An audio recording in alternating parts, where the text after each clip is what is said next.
Hello বন্ধুরা, ভিডিওটা ধৈর্য দিয়ে দেখবেন। অনেক বড় ভিডিও। মুখ্যমন্ত্রী কথা দিয়ে কথা রাখে কি না সেটা প্রমাণ আমি দেব। আমি পেয়েছি, তাই তোমাদেরও দেখানোর চেষ্টা করলাম, বোঝানোর চেষ্টা করলাম। সবাই একটু ধৈর্য দিয়ে ভিডিওটা দেখবে। তো চলো মুখ্যমন্ত্রী কি বলছে আমরা শুনি। 1 জুলাই টাকা ঢোকানোর কথা। আমার তো ঢুকে গেছে, আমি অন্নপূর্ণা অ্যাপ্লাই করেছিলাম, তোমাদেরও ঢুকবে। সমালোচনায় কান দেবেন না, সবাই ধৈর্য ধরে থাকবেন। সবার পর টাকা ঢুকবে। সবাই একদম ধৈর্য ধরে সবার যেভাবে ফর্ম ফিল আপ করেছো সেইভাবে ওয়েট করবে। আর যদি তোমাদের অসুবিধা হয় অবশ্যই সাইবারে এবং সবাইকে জানাবে যে আমার টাকা ঢোকেনি। অবশ্যই কোনো না কোনো ব্যবস্থা করা হবে। তো মুখ্যমন্ত্রী আমাদের কথা দিয়ে কথা রেখেছে, সেটা আমি বলতে পারি, কারণ আমার টাকাটা অনলাইনে একদম ঢুকে গেছে, সেটা তোমাদের প্রমাণসহ দেখিয়ে দিলাম। তো চলো আমরা মুখ্যমন্ত্রীর কাছে জেনে নিই বাকিটা। তোমরা ধৈর্য ধরে দেখবে ভিডিওটা। একটু বড় হলেও নিশ্চয়ই বুঝতে পারবে যে মুখ্যমন্ত্রী কি বলতে চাইছে। অবশ্যই এক এক করে সবাইকে অবশ্যই টাকা দেবে, যখন কথা দিয়েছেন, যখন আমি প্রমাণ পেয়েছি যে আমি পেয়েছি, তো তোমরাও পাবে। তো চলো মুখ্যমন্ত্রী কি বলছে শুনি। সমালোচনা হয়েছে 12 পৃষ্ঠার ফর্ম।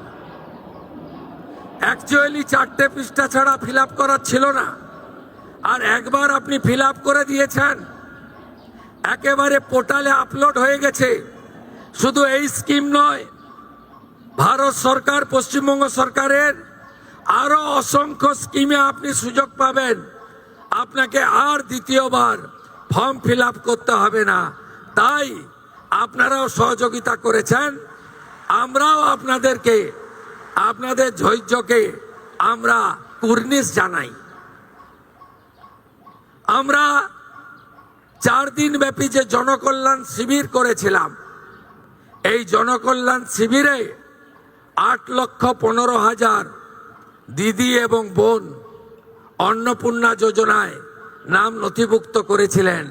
খুশির খবর, আজকে যাদেরকে টাকা ট্রান্সফার হলো তাদের মধ্যে জনকল্যাণ শিবিরে আসা 8,15,000 প্রত্যেকেই তাদের অ্যাকাউন্টে টাকা পেলেন। শুধু তাই নয়, আমরা 3রা জুন বলেছিলাম যে আমরা মাসে একদিন টাকা ট্রান্সফার করব। এই ধরনের বড় অনুষ্ঠান হবে না, কিন্তু প্রত্যেক মাসেই আপনারা টাকা পেয়ে যাবেন অ্যাকাউন্টে। এবং যেহেতু ফর্ম ফিল আপ এবং ভেরিফিকেশন পোর্টালে আপলোডের প্রক্রিয়া চলছে, পুরো জুন মাস সময় দিয়েছি, পুরো জুলাই মাস সময় পাবেন, পুরো আগস্ট মাসও সময় পাবেন। অতএব একটা স্বচ্ছতার ভিত্তিতে আমরা কখনোই বলি না যে বিজেপির টাকা, আমরা কখনোই বলি না মুখ্যমন্ত্রীর ব্যক্তিগত টাকা, আমরা কখনোই বলি না প্রধানমন্ত্রীর ব্যক্তিগত টাকা। আমরা বলি সরকারি টাকা, সরকারি প্রকল্প, যারা যোগ্য তারা পাবেন। অন্নপূর্ণা যোজনার বাইরে গিয়ে যদি বলা যায়, আমরা সরকারি বাসে 0 ভ্যালু টিকিট আমাদের মহিলাদের জন্য চালু করেছি। আমরা যেহেতু চালু করার সময় বেশি সময় পাইনি, আমরা এরপরে একটি পিঙ্ক কার্ড, গোলাপি কার্ড করে দেব, যাতে যারা প্রকৃতপক্ষে সরকারি বাসে ফ্রিতে চান মহিলারা, তারাই পাবেন। কারণ আমি দেখেছি বেশ কিছু সরকারি কর্মচারী মহিলা দিদিরা, বোনেরা, তারা বলেছেন কেন আমি টিকিট কাটতে চাই, আমি টাকা পাচ্ছি, সরকার আমাকে বেতন দিচ্ছে, আমি উপযুক্ত অর্থ পাচ্ছি, আমি ফ্রিতে অফিস যাত্রা করতে চাই না।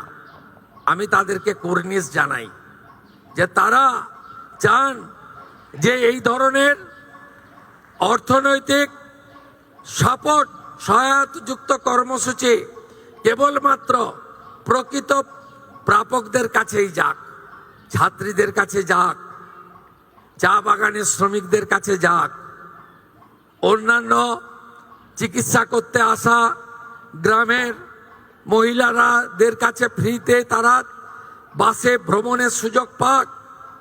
তাই আমরা একটি পিঙ্ক কার্ড তৈরি করে দেব। তার ফলে যাদের সরকারি বাসে ফ্রি প্রয়োজন সেটা পাবেন।